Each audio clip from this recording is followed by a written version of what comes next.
Hey everyone, it's time for Out There with the Birds with your hosts, Bill Thompson III and Ben Lizdas. Now here they are, two people who would always rather be out there with the birds, Ben and Bill. Ben, this is our podcast. We're doing it, man. Here we go. And we're off. So what's on your mind, man? What do you got in the lineup card today? Lineup card today, I got winter finches. I've got turkeys on the mind. I've got seabird, guano, and climate change. Got it. Okay. Well, that's quite the lineup. How about you? Yeah, I've got evening grosbeaks on the mind and a live video about that coming up soon.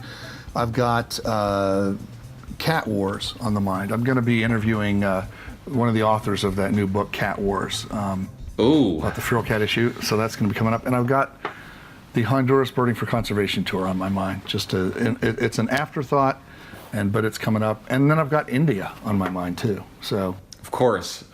Wow. All right. So we'll see you at grosbeaks as a point here. So give me the grosbeak lowdown. I've got winter finches and the winter finch forecast that I was looking at. So, well, grosbeaks, man. You know, years ago, when we first were bird watchers in the Thompson family, the winter of 77, 78, which was the year before we started Bird Watchers Digest, there was a huge finch invasion. I mean, ginormous. It was like red poles and purple finches, and this is really before house finches were in our area here in Southeast Ohio.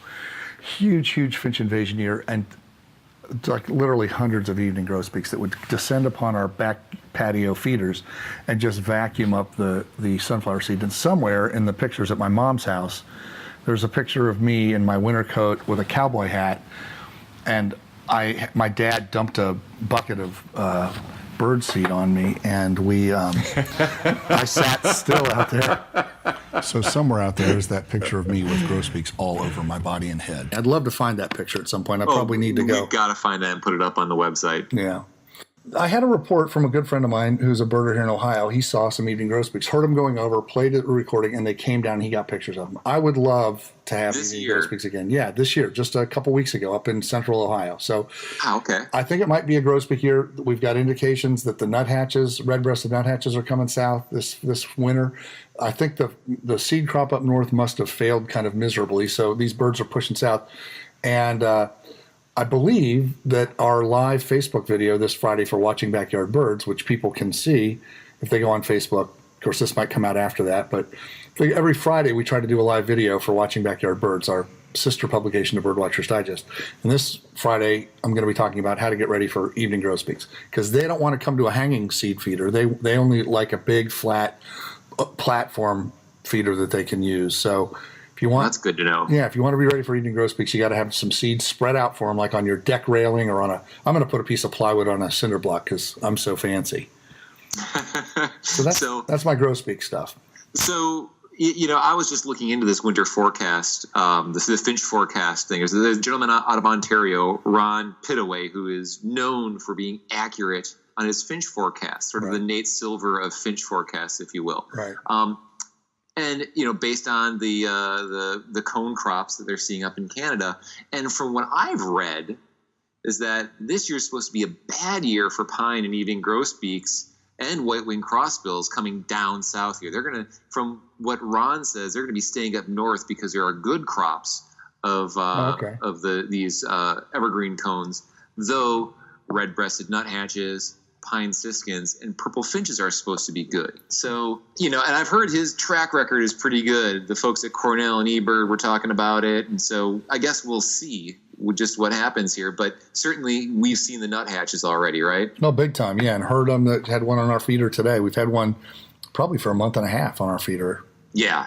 So I think what you're telling me about evening grosbeaks gives me hope to possibly be able to get them. It's good to know about the feeder thing, you know, and I'm inspired to go out in the yard right now and probably see if we can bring in some evening grosbeaks. Despite Ron's forecast, it's going to be a poor winter for him. Yeah, well, I hope so. And you're farther north than I am, of course, up there in Wisconsin. So, yeah, a little bit more central though, where I think that these, the finches tend to trend east or west more than here in the central part of the country, from what I understand. Yeah. Do you ever put out cheese there in Wisconsin for birds?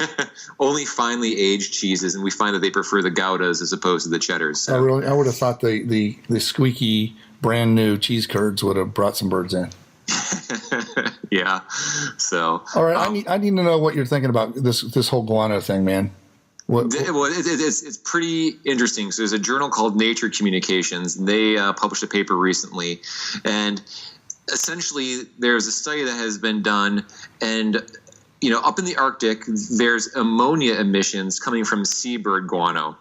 You have these whitewashed rocks. You ever go to these seabird colonies? Oh, yeah. You see it, and you can smell them a mile away. So apparently the ammonia coming off of these rocks will combine in the air with atmospheric water and sulfuric acid to create small clouds. But these low-level clouds, this is an occurrence that happens often enough and significant enough that it's actually been documented that they reflect a degree of oncoming sunlight to have a cooling effect on the region. Mm-hmm. Okay. How cool is that, huh? That's very cool. So probably you and I are actually contributing to the cooling effect of the Earth.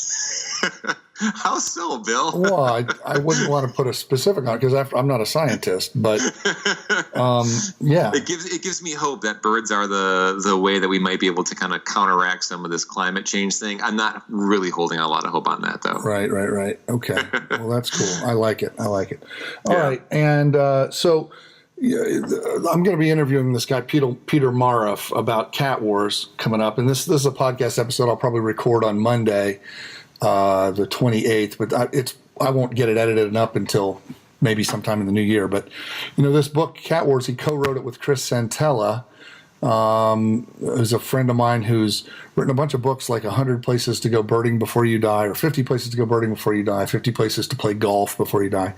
Mm-hmm. So anyway, these two guys wrote this book on the feral and basically the cat predation problem on wild birds. And it's a hugely controversial topic.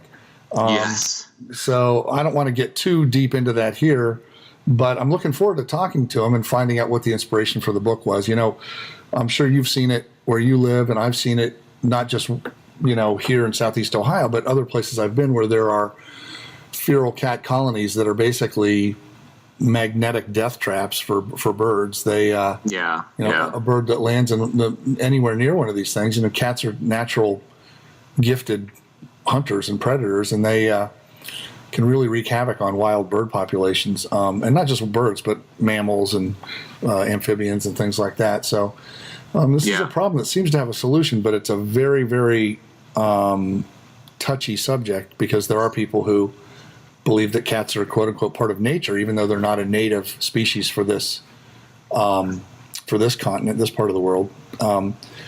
And they believe that these cats should be able to live out there free and just as long as they're not reproducing, which of course that's hard to stop.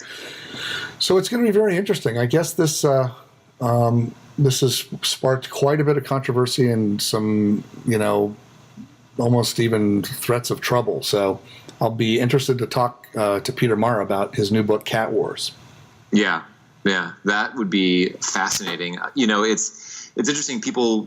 I think this points to people's innate need to connect to nature and to wildlife, and certainly there's a number of people who do that through their pets, through their cats, and so making the leap to this is an animal that's within my care to this is an animal like all other animals.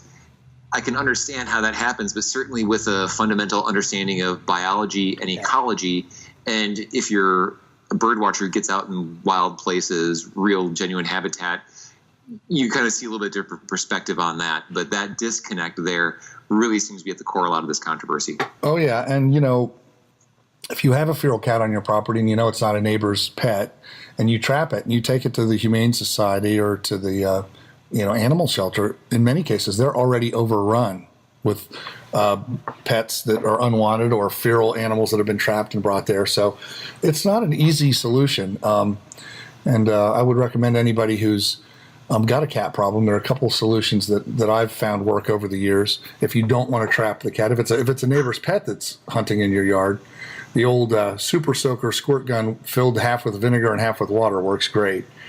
Yeah.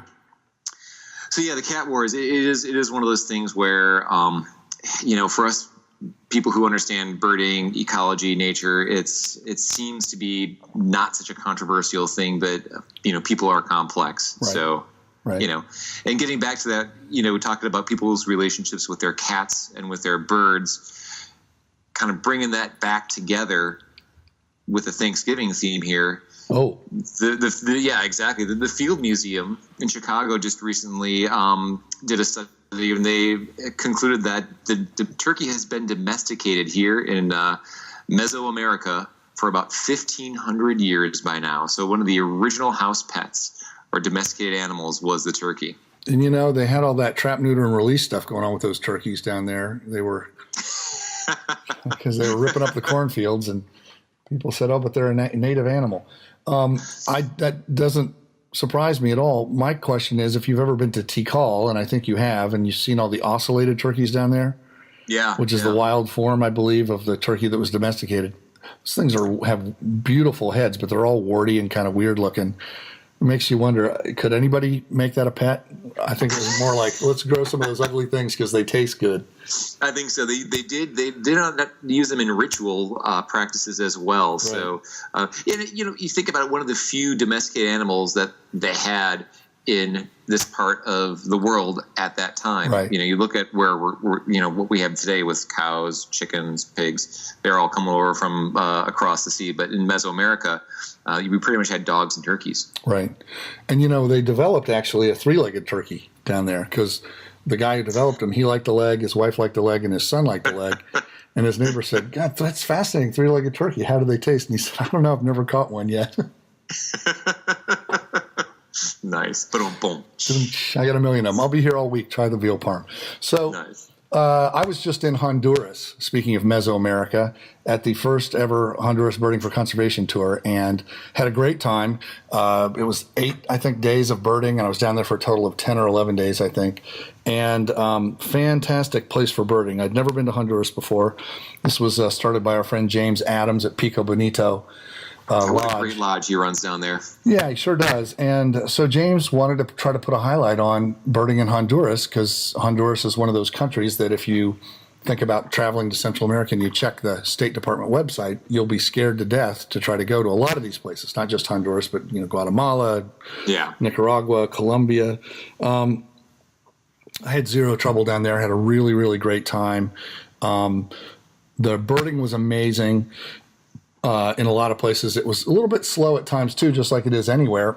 We had some pretty heavy-duty rain when we were there and some muddy conditions, but our team finished 5th out of 5 teams in the competition, which I was proud of. And we're a couple species off of having 300 total species and a couple species off of 4th place. We'd been in 4th place the whole time. Really great time, and I would highly recommend anybody who wants to check it out on Facebook. There's a Honduras Birding for Conservation Tour Facebook page. You can also go to Honduras Bird Tour to the website, and they're going to be posting the results. And if you're an eBird person, you want to see the birds that we were seeing down there, all the teams' totals have been placed into eBird on Honduras Birding for Conservation Tour. So the neat thing was it raised, I think, $50,000 in prize money that was then given to conservation causes in Honduras. And what the other net effect that this had was it really got the Honduran government to realize that birding tourism, or avitourism as some people call it, is going to be a big part of their marketing in the future and their promotion in the future. So we know, you and I and many of our listeners, that birding travelers and birding tourists come in, they spend money, they leave only footprints and take only pictures, and those birds are still there for the next people to enjoy. And I've seen this firsthand in other countries, like in Guatemala, where I helped to train some guides and set up some birding destinations. It really helps local communities to derive a unique and sort of rejuvenating source of revenue that doesn't mean having to chop down the trees or, plant crops on steep hillsides. We could see the evidence already in Honduras. I'm expecting big things from that going forward. So I'm sure another thing that's really cool not to overlook with a situation like that is how it directly impacts the lifestyle of the people there. When I was in Honduras last, our local bird guide, he was on he was on a track to become a pineapple plantation worker, where they'd go out in the pineapple fields and harvest and really low-paying, back-breaking work, the kind of thing that you just go out and do. Right. And once he got trained as a bird guide, certainly he wasn't just doing it for the money. He had a passion about birds, right. And his lifestyle just went to the next level. What he was able to provide for his family and his quality of life, and I think that you're going to see people across Honduras see potential for not just this impact on the environment and that type of thing. Support from the government is great, but just the people who can get involved in the birding industry realize it is a future worth investing in, and it's something that really has concrete benefits for them. Well, I hope so. Yeah. I'm excited about it. I was very honored to be asked to be one of the guides, and it was a thrill to be down there and made a lot of new friends, and we had a great time. Our team was called the Velveteen Catingas. And that's a great name. Yeah, we rocked it. We had a great time. All right, what else you got? All right. So bird vehicle collisions. Now, I don't know about you, but we travel for Thanksgiving. So, bird vehicle collisions are always on my mind. And there was recently the Journal of Zoology was talking about how cowbirds don't respond differently to variable rates of speed of vehicles. So you can have a vehicle approaching a cowbird at 2 miles per hour or approaching a cowbird at 20 miles per hour. The cowbird cannot tell the difference between that. That's one thing. The other thing is they studied rock pigeons, and they are trying to figure out if birds who are exposed to close interactions with vehicles learn from that. Are they more prone to getting out of the way, or do they become desensitized to it? What do you think? I don't know. I know pigeons can learn. Not these guys. No. The more acclimated they get to traffic, it takes them longer to flee. They become lazier. They become accustomed to it. Maybe their sense of security goes up. And this reminds me of my driver's ed teacher back in high school, Mr. Butchley. Okay. We're out in the car driving for one of our practice things. The young lady behind the wheel, the student, puts on her brakes because there's a sparrow in the middle of the road. And Mr. Butchley said, "You cannot hit a bird. Don't worry about, never brake for a bird. If you hit a bird and I'm in the car, I will give you $5. He was so convinced that you will never hit, bird vehicle collisions just don't happen. And Wow. I look at this study here about these rock pigeons and I say, Mr. Butchley, you didn't have it right. You did not have it right. Yeah, well, you should go visit Mr. Butchley and tell him about this, Ben. I think it's important that you close the circle on that. I think so. Let him know. I've been thinking about this for the last 20 years, and I've come to some conclusions. Right. Yeah. And then you can have the journal article right there. I'm sure he'll be fascinated. Well, you're 16 years old, and you have this instructor that is willing to put money on the line that says, I guarantee you, no matter how hard you try, you couldn't swerve and hit a bird. And obviously, you don't want people who are just learning how to drive slamming their brakes in traffic for a squirrel or a bird crossing the street. But at the same time, I always figured, I don't think it's quite that way. Then again, his name was Mr. Butchley. So That's true. All right. You never know. He was a good driver's ed teacher on the whole, though. Yeah. Well, so I've got the weekend coming up here, the holiday weekend. We're all going to be enjoying our turkey comas and whatnot. Then I'm going on Tuesday. I'm flying over to India for the Uttar Pradesh Bird Fair. And my friend Nick Kyle invited me over. He's the guy who's organizing it. It's going to be really interesting. I've never been to India. Have you been to India? Never been to India. And of course, it's a huge, huge place. It's almost, I forget how many different regions they break it out to, but incredibly diverse place in terms of society. I know. And that's going to be fascinating for me. I'm really looking forward to the experience. And I think we're going to be over sort of near the border with Nepal. So it's going to be temperate. It's not going to be super, super hot. I'm going to be interested to get a lot of friends that I know that'll be there at this event. And I'm giving a talk on the my perils and pitfalls of birding talk. And I'm really hoping that I'm not going to offend anybody from a cultural standpoint with the things I say in that talk. I'm going to really have to think about it. And I might have to run it by my friend Nick ahead of time just to make sure, because I would hate to do something like ask somebody to give me a high five with my left hand, Yeah, exactly. You'd be wise to do that. That's going to be fascinating. I've heard India can be an intense place to visit culturally, just in terms of really that kind of culture shock. type of a thing. It's great, though, to think of bird watching as something that is gaining a foothold over there. And maybe it's already a rich tradition there. Do you know much about birding in India? Well, because it was part of the British Empire for quite a long time, I believe that there is some of that cultural fascination naturally in Indian society, probably at the middle and upper class levels, I would guess. But, I think that British acceptance of birding that's always been there for hundreds of years, probably has a little bit of has had a little bit of effect on Indian society. I do know that. I mean, if you're on Facebook, you see how many Indian photographers there are.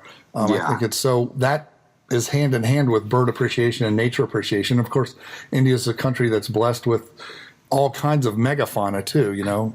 Tigers and elephants. And so I'm really looking forward to it. We are going to the tiger reserve on the last part of the trip. So I'm hoping I'll be able to bring back some nice pictures and hopefully not too close to the tiger.